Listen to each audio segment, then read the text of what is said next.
What up, guys? The Bench Buddies are back with my Week 2 MLB Power Rankings. Before I get into it, hit that subscribe button down below to be entered into the giveaway. 30 through 26, this is where you find the teams that struggled out of the gate.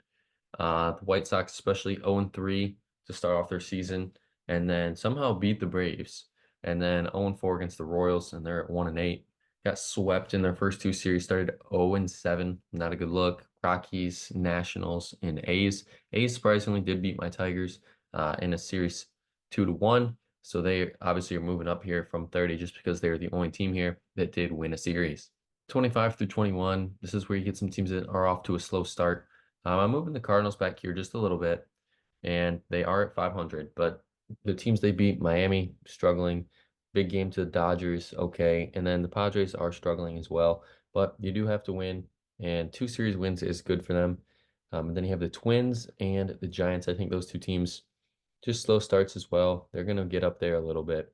But you have the Angels and the Royals. I think the Angels and Royals could possibly surprise some people. I'm not saying make the playoffs, but if they can keep this up and play somewhere around 500 when it's all said and done, I think that's going to be successful years for them.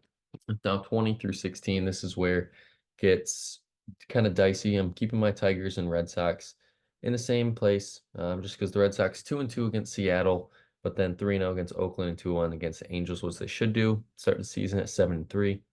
And then my Tigers, obviously good start to the year, starting 5-0, and then just lost to the Mets and then kind of fell apart against Oakland. So I'm keeping them right there at 20. Then the Padres, Mariners, and Mets all moved down just because these teams didn't really perform as well as I thought they would. I thought the Mets would have at least took a game against the Brewers, been 4-5 at worst this week. And same with the Mariners. I thought they would have not fell under 500. But the Padres struggled out of the gate as well, going 3-4 against the Giants. That four at home, three on the road.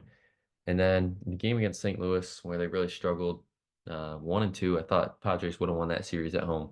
Now 15 through 11, this is where you get some teams that are off to a hot start and some teams that just stumble out of the gate. Guardians and Brewers, good start to their season, especially the Guardians. Beat the teams they have to beat and beat, the Twins that are in the division and potentially the favorites to win the AL Central. So good start for the Guardians starting at 7-2. The Brewers looking to get Devin Williams back sometime soon, within the month, hopefully. And if they can put this performance up, they're going to be very successful, and their bullpen will be even tougher to hit when he gets back. But it's a good start for those Brewers. Then the Blue Jays and Diamondbacks, both at 4-6.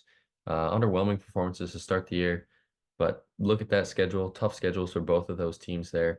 And that's why they're falling just a little bit here, but I think that was kind of expected. I think they're looking to go both 5-5 at least to start. And then you have the Reds beat Washington, should have won that series, which they did. Philly was kind of surprising, and then going 1-2 against the Mets really was surprising after how they started this season. Then this is where you get the Cubs and the Pirates making some huge jumps after some big weeks, especially for the Cubs, going 5-1 last week, beating the Dodgers at home, and really proving that they are going to be a good team this year. Then they lost to Texas to start the year 1-2 in Texas. And the Cubs, it's a tough place to play right now as Texas is playing really good. Then you have the Pirates, the Marlins in Miami to start the year, go on the road again and face the Nationals, win that series, and then go home and beat, a top five team right now in the Orioles. So they are more than deserving of a top 10 spot. Then the Phillies and Astros fall a spot just because the Phillies, didn't really win a convincing series. I mean, against the Nationals, yeah, they should beat them. The Astros really struggled against the Yankees starting the season 0-4, responded well, beating Toronto, and then going on the road to face Texas, which they're playing in as tonight as well. But they got to finish that series.